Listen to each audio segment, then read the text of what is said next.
Kim Brawley, and I'm a pediatric dietitian at Seattle Children's Hospital in our IBD center. I've been working on the SCD diet in research form for the last 4 years, and it has been a joy to do. And we are very excited to bring to you kind of the first clinical training that we have in the form of a study, the PRODUCE study. So thank you all for joining us.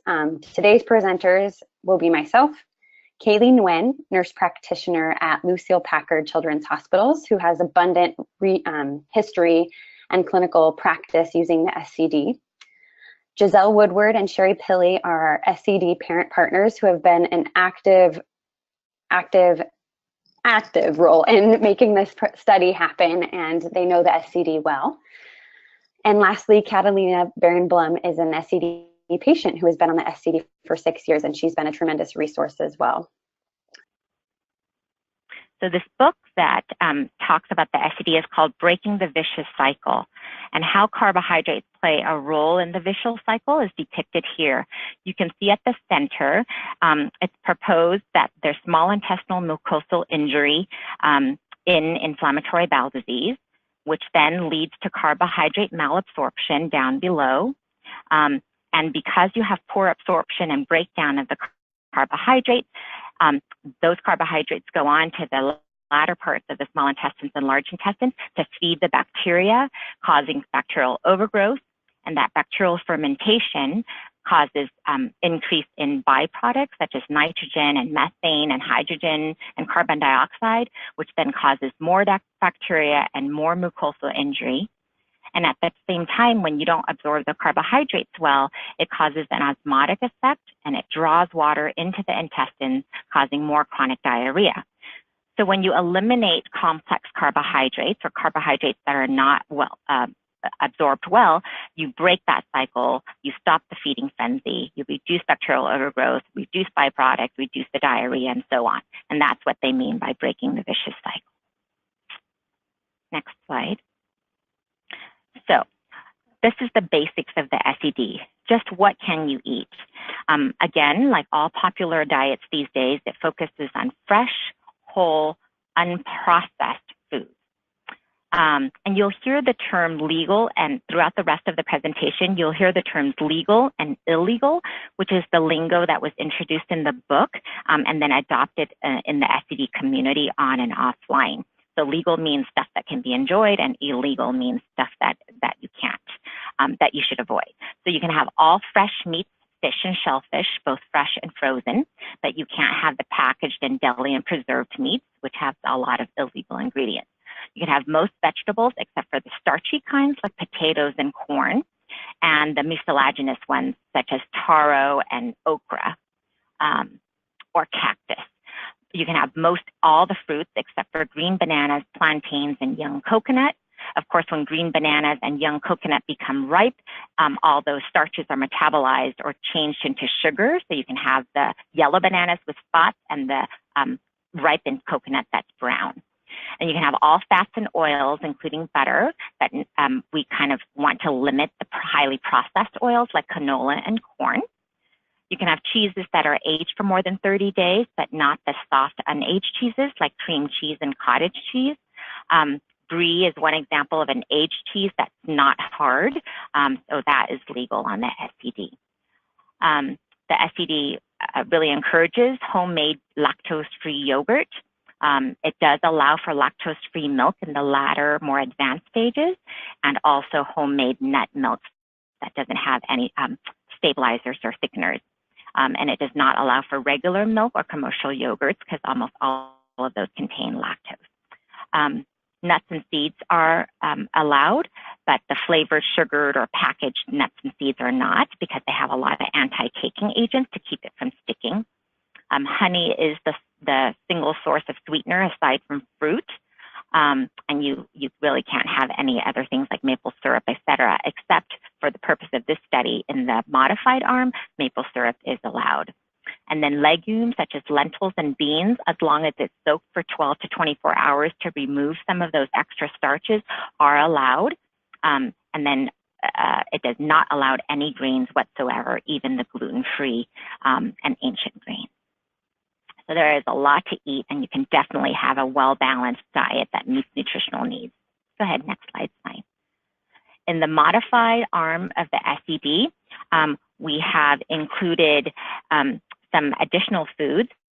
The study team wanted to add these foods as a way to just compare the differences in response. What if we added a few foods that are not traditionally considered legal? How would that change a patient's response? And these particular foods were chosen because in our collective experiences between the parents and the clinicians, these foods have been well tolerated by patients on the SED as they began to kind of include other foods later on.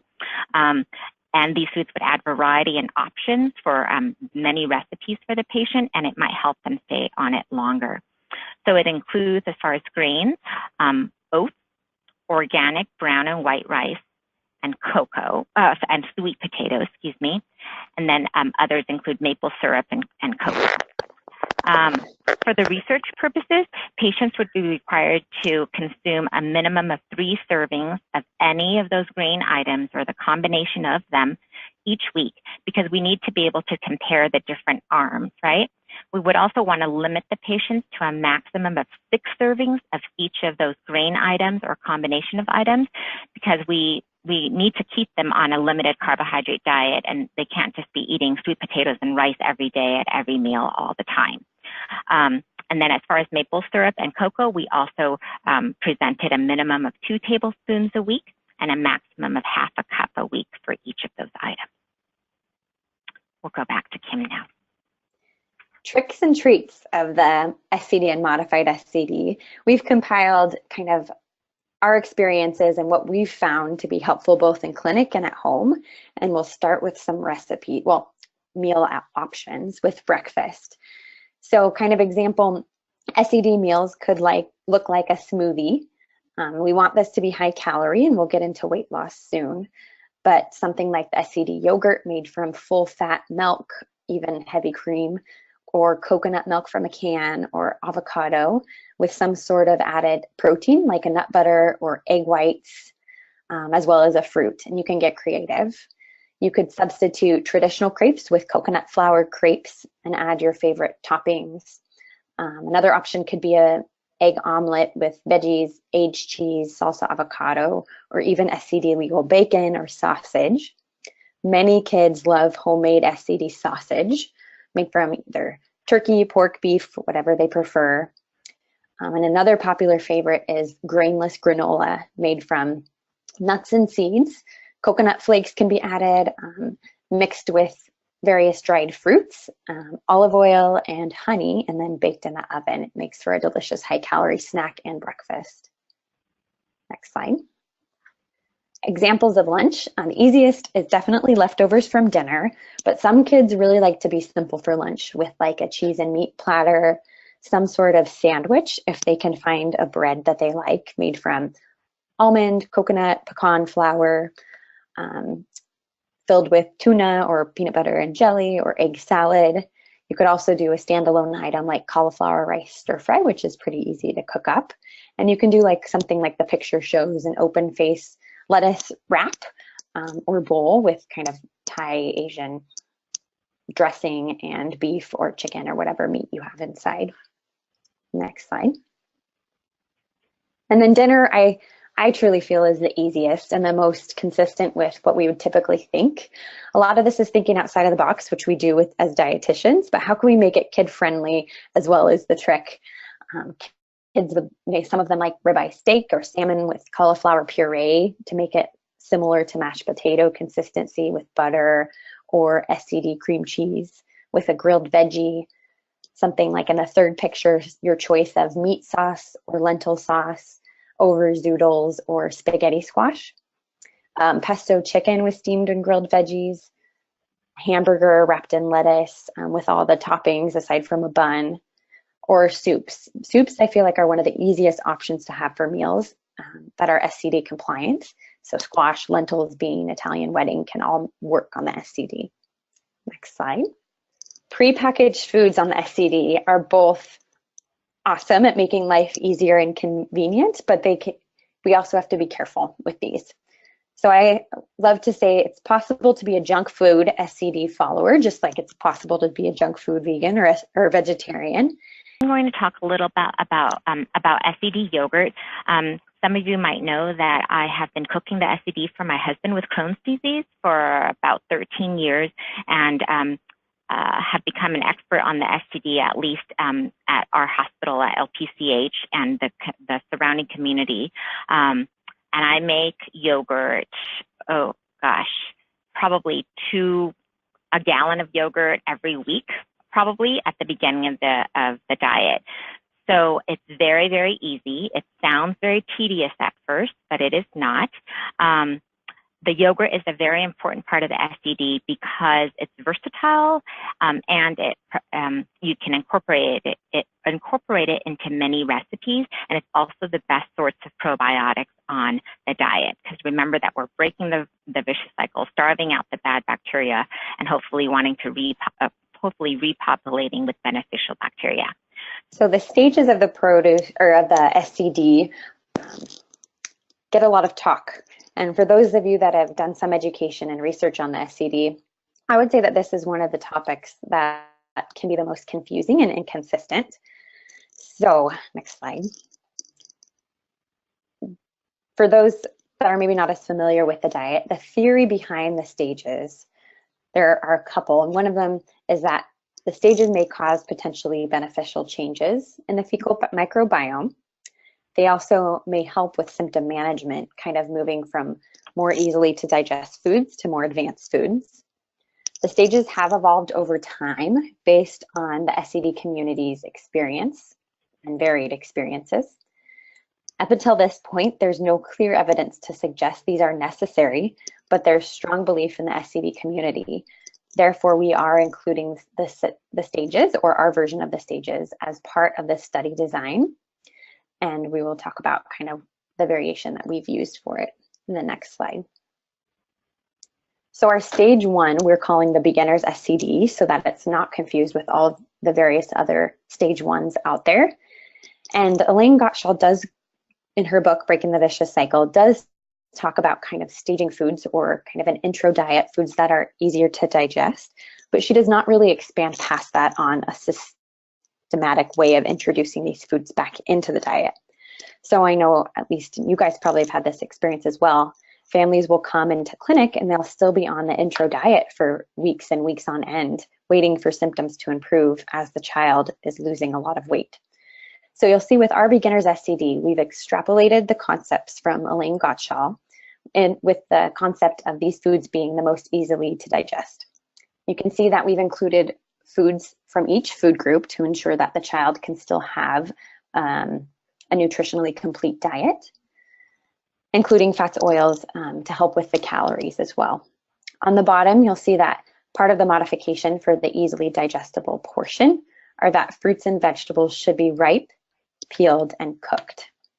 They can be blended in a smoothie, which would make it more easy to digest. You don't have to necessarily cook the fruit and then put it in the smoothie, for example.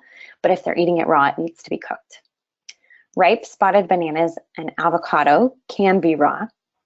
Meats, eggs, poultry, fish can be cooked in any way except for deep fried at this point.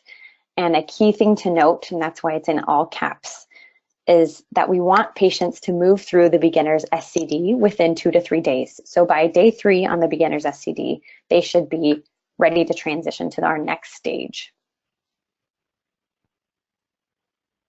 which we've called the full SCD. So our stage 2 is titled the full SCD for the produce study, and everything that is legal on the SCD is legal at this point. So you can see the additions we've made for each food group, including condiments and other. And by this point, patients should stay on this stage for another 2 to 3 days at most. For the patients that are on the strict SCD arm, this will be their final stage for the the remaining weeks of this arm. For those that are going onto the modified and have been randomized into the modified SCD group, they will advance to our 3rd stage. You can see at the bottom here, fruits and vegetables can be given in all legal preparations, as well as meat, eggs, poultry, and fish can also be given in all legal preparations.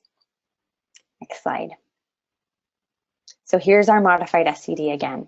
For those that are on the modified arm, and all patients in the study will be on the modified arm at some point. A couple times they'll be on this arm. They will reach this stage by day 5 to 7. Kaylee did a great job of explaining kind of the foods that are on the modified, in addition to all of the legal SCD foods and the serving amounts that we would like for them to have each week. So I won't go into that. The main take home is this stage should be started by day 5 to 7. You need to tell families that, because if they look at other resources, they may say, oh, we need to stay on these stages until symptoms improve, and they may read about that, which is right. It's really important to say for weight and overall health, we really need them to reach this final stage by day 5 to 7. So as Kim mentioned, weight monitoring is a really important part of standard of care for inflammatory bowel disease, and especially for the kids with IBD who are on dietary therapies. So the study criteria that we developed is that if a child loses 5% of their body weight at any time during the study, they would require active management. So that might mean more clinic visits to meet with the dietitian, additional weight checks, etc. And if the clinician feels that it's needed for from a health perspective, then they may recommend that the child be withdraw from the study. And then if a child loses 7.5% or more of their body weight during the study, then it's an automatic withdrawal. B vitamins, as you saw, as we know, are found in a lot of the leafy green veggies and the legumes.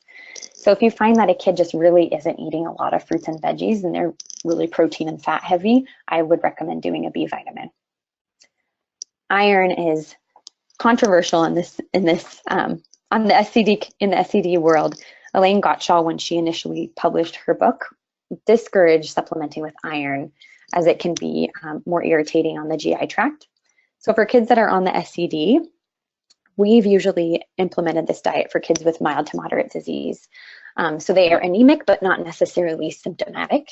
So we do not usually supplement with iron, but if they are having symptoms or they're significantly anemic, you're going to discuss that with their main GI provider and definitely supplement iron if it's indicated. Next slide. Vitamin D required its own slide. Just like it's popular in the medical world, it's popular in discussion here as well. At our clinics, as standard of care, we check a vitamin D at baseline. And then if a patient is deficient, we will begin supplementation based on our formulary or clinical judgment for that patient. And then we'll follow up with a follow-up vitamin D 25 hydroxy level within 3 to 6 months, usually, or based on kind of as needed, based on their baseline level, how deficient they were, their diet, if they're getting very much vitamin D, if they're outside or if it's winter. So we recommend that for all of your patients, you check a baseline vitamin D and then discuss with your physician if you think that provider, if supplementation is indicated and when to follow up on that. Hi everyone, so my name is Catalina. I'm a 20-year-old college student and I have Crohn's disease and I've been on the diet for about 6 years. So I want to talk a little bit about how I present the diet to people either who are wanting to do it, who come to me for support, or even my friends who are asking about why I'm doing what I'm doing. So really, I try to motivate anyone who I talked to about the diet with a positive outlook. So making sure to acknowledge that there is a learning curve when it comes to it. So it's not kind of like a immediate, you can't really move into it immediately with ease, but it's a simple diet to follow, and it's a healthy diet to follow. And it's not really as difficult as it seems. So again, really focusing on what you can eat rather than what you can't eat. So when people ask me why or how I'm doing the diet, I don't necessarily say like, oh, I can't eat grains, I can't eat processed sugars. Rather, I say, so basically what I eat is simply cooked animal protein, vegetables, fruits, nuts, and aged cheeses. and that's pretty much it. And focusing it on it like that, I feel like gives patients and families a more positive outlook on the diet. And it's worth acknowledging that the world today is a lot more prepared to accommodate special diets. So whether that comes in the form of food allergies or paleo or gluten-free, I spend a lot of time walking into health food markets in different places, and the number of options that there are for tons and tons of diets, as well as how willing restaurants and other people are to accommodate special diets, has grown substantially in the past 5 years even. Many patients who have inflammatory bowel disease also have irritable bowel syndrome and lactose intolerance. And in having those, they may want to avoid foods that worsen these symptoms. And lots of them use something called the low FODMAP diet, which is focused on foods that are low in fermentable illegal saccharides, disaccharides, monosaccharides, and polyols. And I get a lot of this in doing these consults because the patient is on the low FODMAP and now wants to start the SED, and they'd like to know if they can still maintain the low FODMAP on the SED. So you can see on the left-hand column, foods to avoid on the low FODMAP diet. There are a bunch of foods that you're supposed to avoid in the FODMAP, but the blue means that it's SED legal, and the red means that it's not. On the next column, foods that you can have on a low FODMAP diet, you can see that there are lots of foods in red that you can't have on the SED. So in order to have both a low FODMAP diet and an SED, you're only looking at the blue foods on the right-hand column. And although I included only a few examples, it does illustrate the point that low FODMAP is not the same as SED, and trying to combine the diet eliminates large food groups that might then lead to incomplete nutrition.